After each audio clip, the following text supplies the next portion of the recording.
జీవితం ముందుకు సాగడానికి గాలి అనుకూలంగా ఉండాల్సిన అవసరం లేదు. పర్వతం కూడా గాలికి ఎదురు నిల్చుంటుంది. మంచుతో కప్పబడిన పర్వతం. కొన్ని రోజులు నువ్వు బలహీనంగా ఫీలవుతావు. కొన్ని రోజులు ఏం చేస్తున్నామో అర్థం కాకపోవచ్చు. అది నార్మల్. ప్రకృతి కూడా ప్రతిరోజు కోమలంగా ఉండదు. మేఘాలు కమ్ముకుంటాయి. వర్షం పడుతుంది. గాలి గట్టిగా వీచుతుంది. కానీ చివరికి సూర్యుడు ఎప్పుడూ తిరిగి వెలుగుతాడు. సూర్యుడు చిన్న చిన్న మెరుపులు. నీ జీవితం కూడా అలానే. నీ మీద కష్టాలు పడుతున్నాయంటే అది నిన్ను కూలగొట్టడానికి కాదు, నీ రూట్స్లో బలం పెంచడానికి. ఆకురాలే చెట్టు.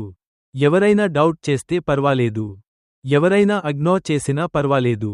ఎవరైనా నమ్మకపోయినా పర్వాలేదు. నువ్వు నీ మీద నమ్మకం పెట్టుకున్న క్షణం నీ కథ మారడం ప్రారంభమవుతుంది. మరచిపోకు. నదులు రాళ్లను చెరిపేది బలం వల్ల కాదు, నిరంతర ప్రయత్నం వల్ల. సముద్రపు అలకండలు. నీ ప్రయత్నం కొనసాగించు. స్లో అయినా పర్లేదు. స్టాప్ అవ్వకు. నీ గమ్యం పెద్దదైతే నీ ప్రయాణం కాస్త కఠినంగా ఉంటుంది. కాని కఠిన దారులు ఎప్పుడూ అందమైన స్థలాలకు తీసుకెళ్తాయి.